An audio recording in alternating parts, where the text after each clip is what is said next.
Kaixo lagunak, zertz naiz eta Leihotik Mundura diskoaren aurkezpen kontzertuekin atorkizue.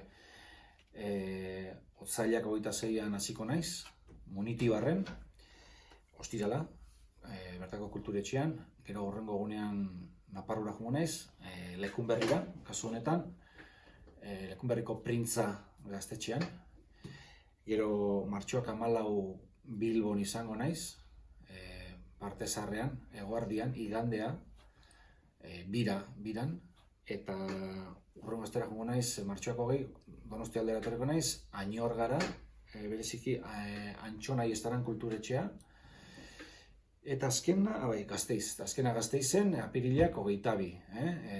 Osteuna da, Oianeder Jauregian izango da zita, eta, ean azaltzareten hautako batetara. Venga, jendia, ondo segi, agur.